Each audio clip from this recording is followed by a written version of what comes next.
Concentracions arreu del país com les que veuen en imatges en defensa del 9 de novembre.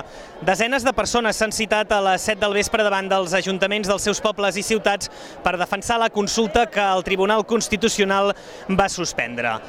Molts d'ells van vestits amb samarretes grogues, que és el color amb el que l'Assemblea Nacional Catalana vol il·lustrar les moltes mobilitzacions que es preveu que hi hagi a partir d'ara en defensa d'aquesta consulta. Aquí s'han sentit crits a favor de votar i també crits a favor de la independència. A l'informatiu Costa Brava d'aquest dimecres, a partir de les 8 del vespre, veuran amb tot detall tot el que ha passat aquí a Sant Feliu de Guíxols, una de les ciutats on hi ha hagut mobilitzacions, però a la comarca també hi ha hagut mobilitzacions a la Bisbal o a Palamós, entre molts altres pobles i ciutats. La crida de l'Assemblea és que tot continua, que el dia 9 de novembre votarem. No sabem encara, però votarem, perquè el poble català té dret a votar.